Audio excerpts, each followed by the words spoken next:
"This is Margaret, our maid," my daughter-in-law said, smiling as if she'd just introduced a centerpiece instead of a person. A few people at the table let out polite laughter. Silverware clinked. Someone reached for the gravy. I felt every eye flicker toward me, then quickly away, as if looking too long might make it real. I smiled back, sat down, said nothing.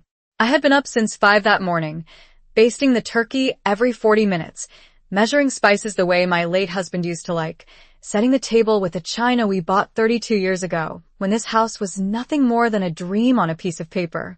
The house smelled like rosemary and butter, like warmth, like everything a Thanksgiving should be.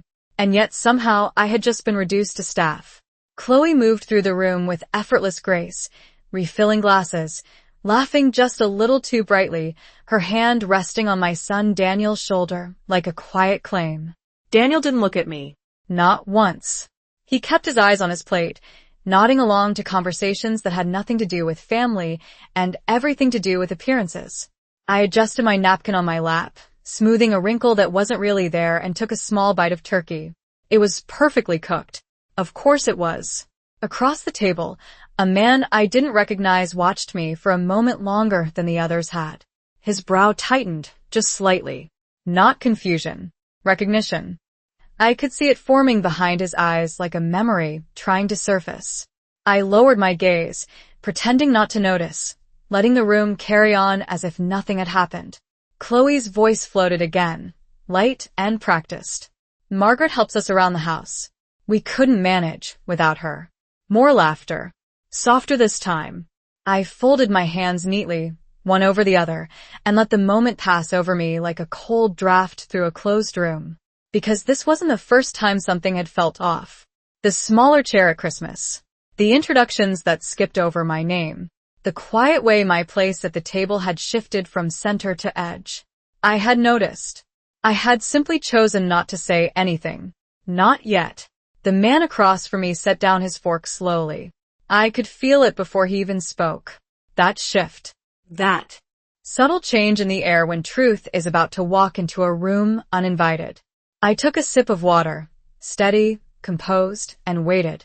I had learned long ago that silence could be louder than any argument, so I let the moment stretch, thin and fragile, like glass about to crack, while Chloe continued speaking as if she had not just erased an entire lifetime with a single word, and the guests returned to their conversations, though not quite the same as before, their voices slightly uneven, their laughter just a little forced, as if something in the room had shifted in a way they could not fully explain, and I focused on the small things, the way the candlelight flickered against the crystal glasses, the faint hum of the refrigerator in the next room, the steady rhythm of my own breathing, grounding myself in details that could not be taken from me, because I understood something now that I had been refusing to see for months, maybe even years, that this was not an isolated moment, not a careless joke that had gone too far, but the natural result of a story that had been quietly rewritten around me, one where my role had been reduced line by line until there was almost nothing left,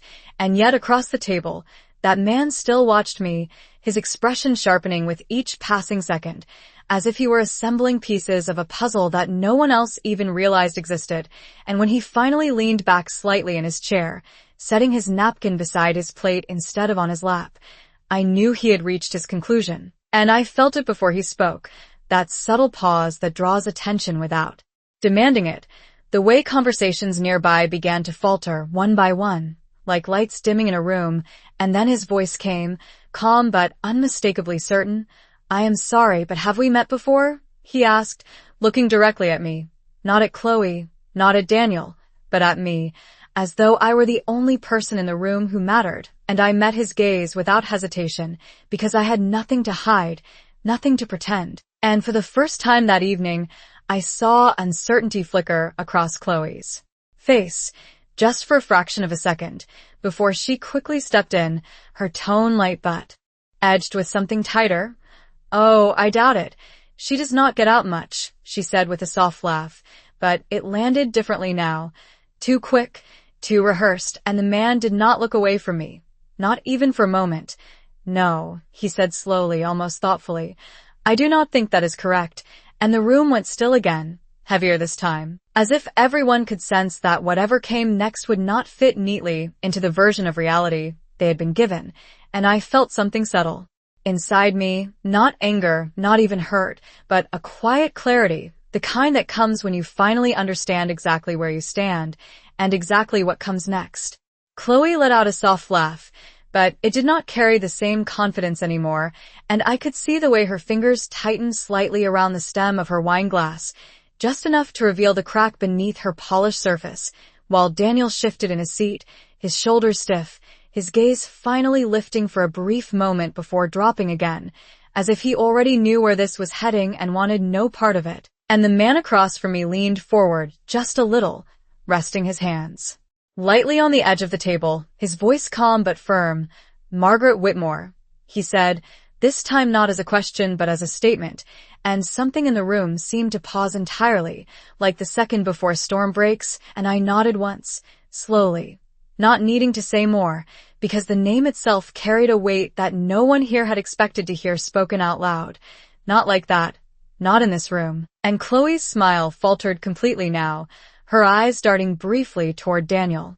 Searching for something, support, perhaps, or a way to regain control of the narrative she had been carefully maintaining, but Daniel said nothing, and that silence spoke louder than anything else could have, and the man continued, his tone shifting slightly, not aggressive, not confrontational, but unmistakably clear.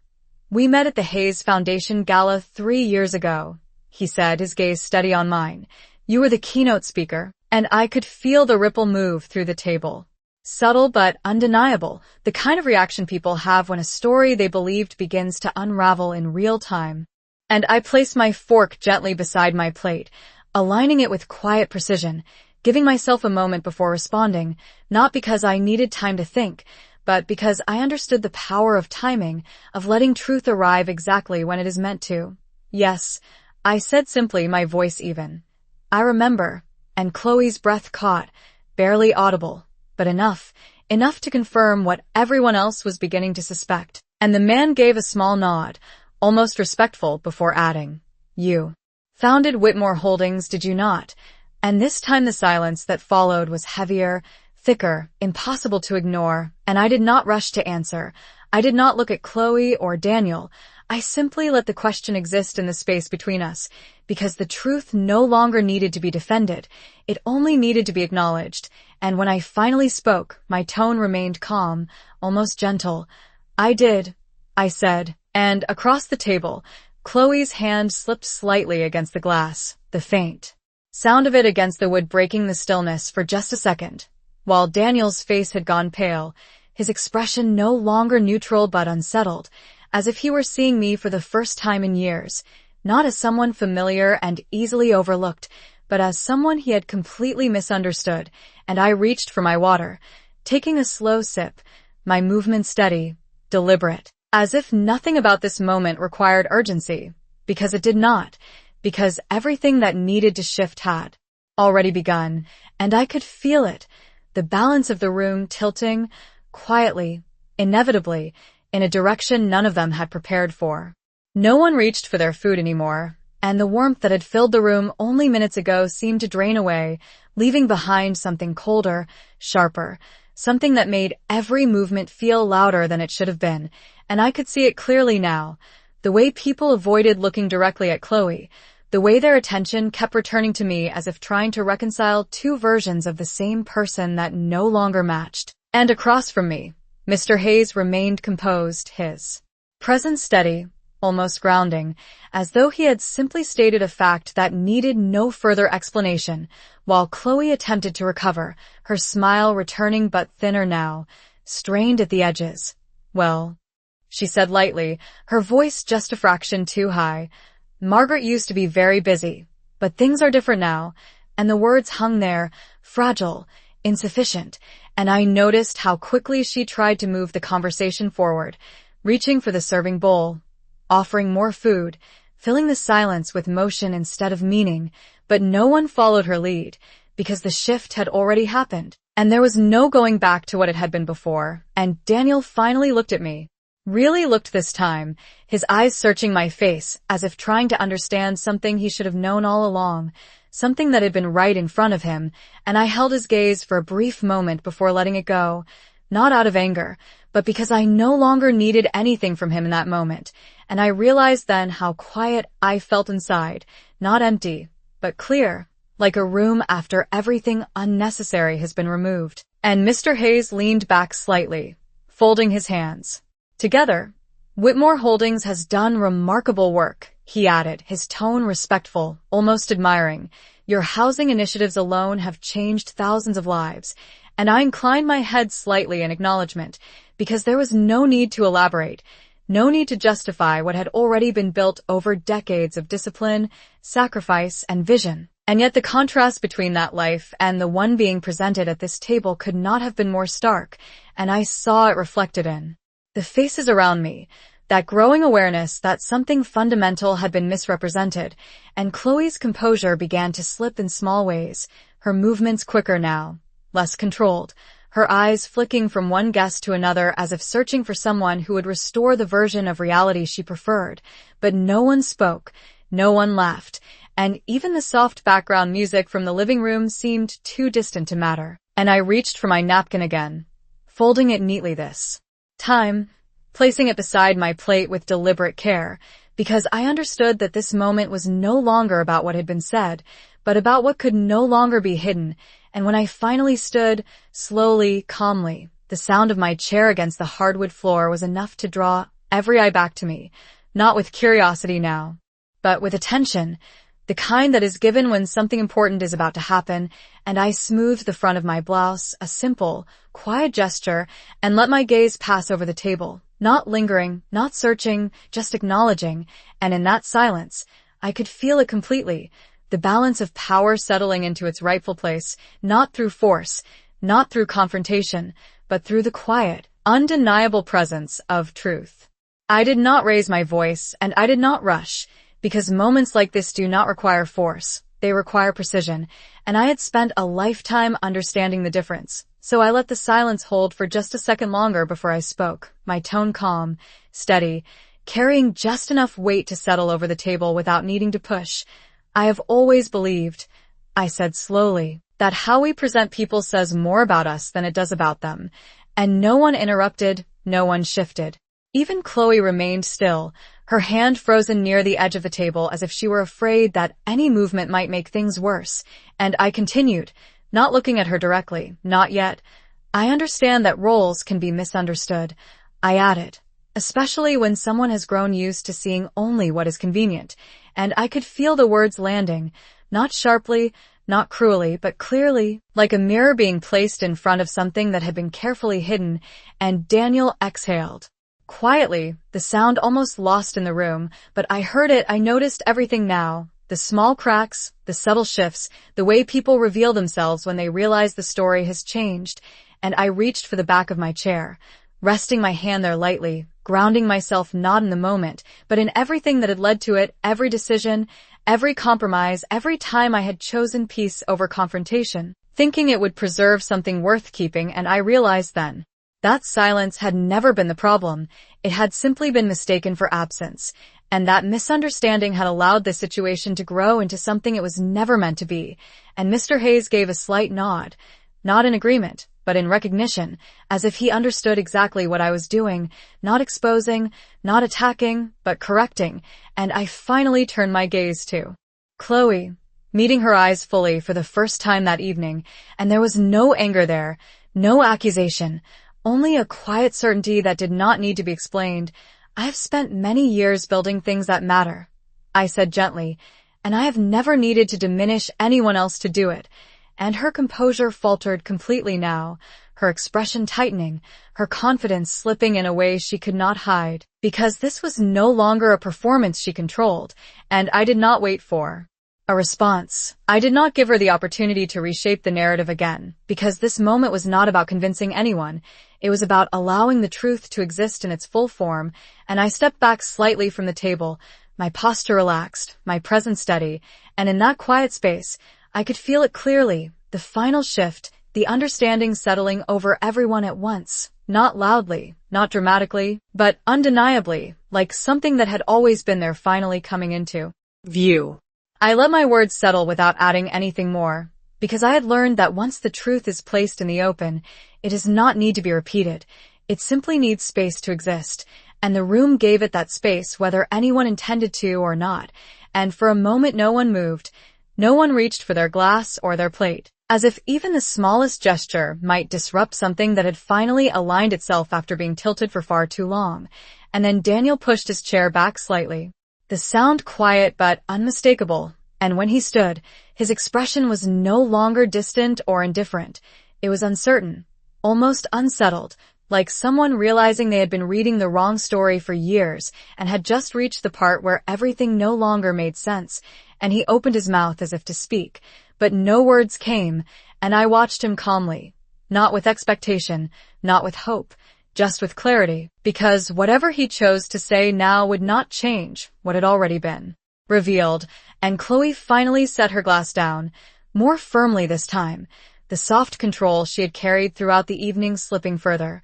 "I think this is all being misunderstood," she said quickly, her voice tightening despite her effort to keep it light. "We were just trying to keep things simple for everyone," and I tilted my head slightly, considering her words not as an excuse, but as a reflection of something deeper, something that had been carefully justified over time until it felt acceptable to her, and I responded without raising my voice, without challenging her tone. "Simple for whom?" I asked gently, and the question lingered in the air, not demanding an answer, but making one unavoidable, and she did not respond. Not immediately, because there was no version of that answer that would restore what had already been lost, and Mr. Hayes shifted slightly in his seat, his presence steady, observing without interfering, as though he understood that this was no longer his moment to guide, but mine to conclude, and I looked around the table once more, taking in the faces, the discomfort, the quiet recognition, and I realized that I was no longer standing in the role they had assigned me.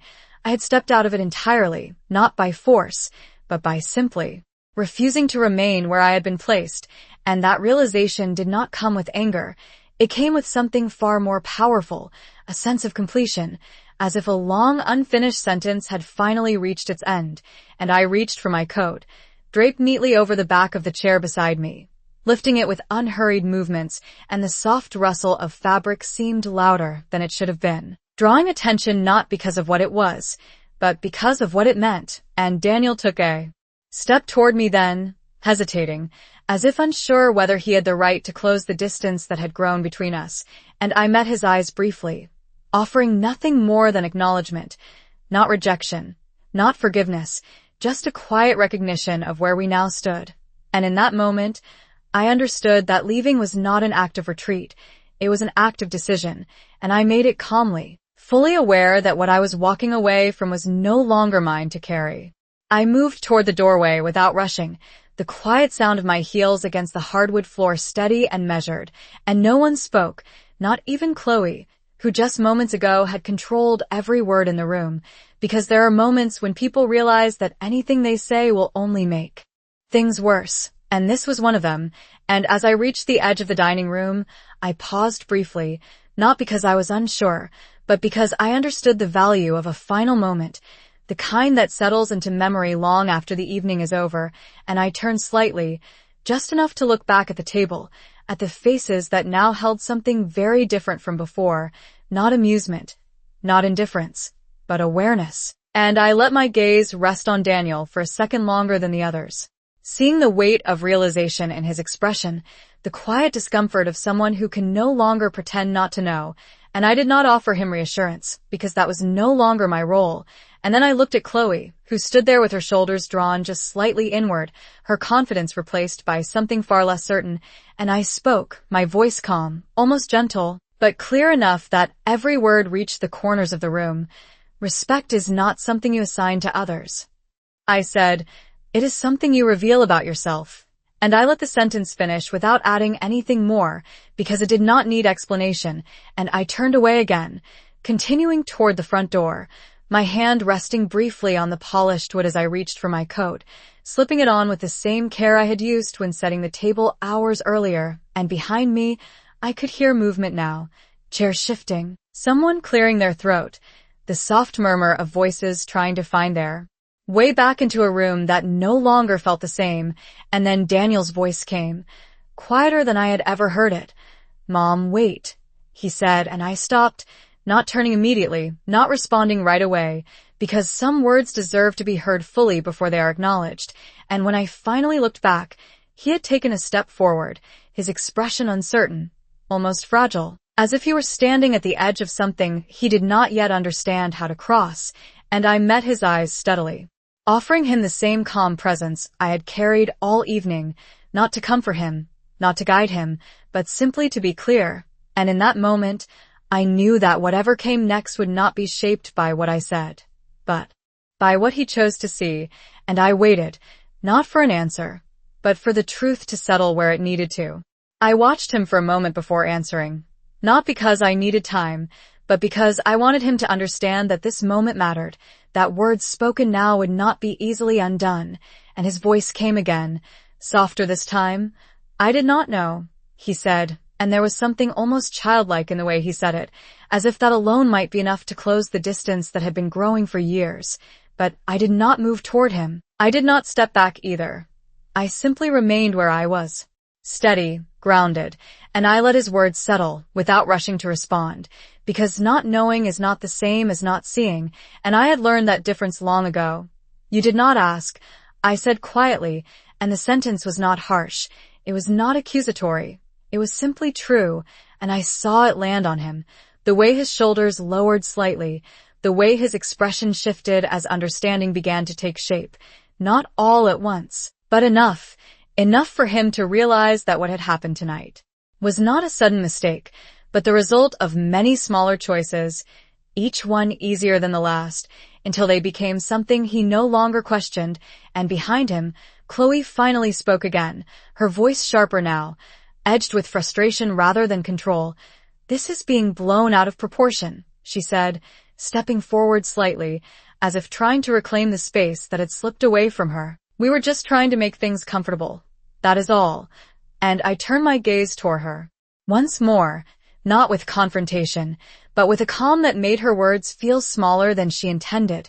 "Comfort built on misrepresentation does not last," I replied evenly, and she opened her mouth as if to respond, but no words came, because there was nothing left to reshape, nothing left to soften, and the room behind them remained quiet, the guests no longer pretending to be part of something they now understood differently. And I reached for the door handle, my hand resting on the cool metal for a brief second, grounding myself in the finality of the moment, and I realized then that this was not about leaving a room. It was about leaving a version of myself that had allowed this to happen without question, and I felt no regret in that realization, only clarity, and when I opened the door, the cool evening air met me immediately, sharp and clean, a contrast to the warmth I had left behind, and I stepped forward, crossing the threshold without hesitation, because some lines, once seen, cannot be unseen, and some doors, once opened, are not meant to be closed again. The door closed softly behind me, and for a moment I simply stood there on the front porch, feeling the cool air settle against my skin, steadying, clarifying, as if the night itself understood what the room inside no longer could, and I took a slow breath, not to calm myself, but to mark the transition, the quiet line between what had been and what would no longer continue, and through the window beside the door, I could still see them, their movements slower now, uncertain, the easy rhythm of their evening gone, replaced by something heavier, something they could not simply talk their way out of, and I noticed how Chloe remained standing, her posture tense, her gesture sharper, as if trying to restore control over a situation that had already slipped beyond her reach, while Daniel stood a few feet away, no longer seated, no longer passive, but not yet certain of where he belonged, and I did not linger on the sight for long, because I understood that whatever resolution they sought would not come from me, not tonight, and I stepped down from the porch, the sound of my shoes against the wooden steps quiet but certain, and with each step I felt the distance grow, not just physically, but in a way that was deeper, more final, like a chapter closing without the need for explanation, and I reached the driveway where my car waited, exactly where I had left it hours earlier. before the evening had revealed itself for what it truly was, and I paused again, my hand resting lightly on the roof, allowing myself one last moment of stillness, not to reconsider, but to acknowledge, because leaving is not always about loss. Sometimes it is about recognition, about understanding what no longer belongs to you and choosing calmly to step away from it. And I realized then that I did not feel diminished, I did not feel erased, I felt defined, more clearly than I had in a long time, because what had been stripped away tonight was never truly mine to begin with. It was an illusion built on silence, and now that it was gone, there was nothing left to maintain, nothing left to protect, and I opened the car door, the familiar sound grounding me further, and as I settled into the driver's seat, I allowed myself one final glance toward the house, the windows, glowing warmly against the dark, still inviting from the outside, still complete in appearance, and yet I knew that something inside had shifted in a way that could not be undone, not by explanations, not by apologies, not by time, and I turned the key, the engine coming to life with a quiet certainty that matched my own, and as I pulled away from the curb, I did not look back again, because I understood that the story had already moved forward, and whatever followed would no longer be shaped by who they thought I was, but by who I had quietly been all along.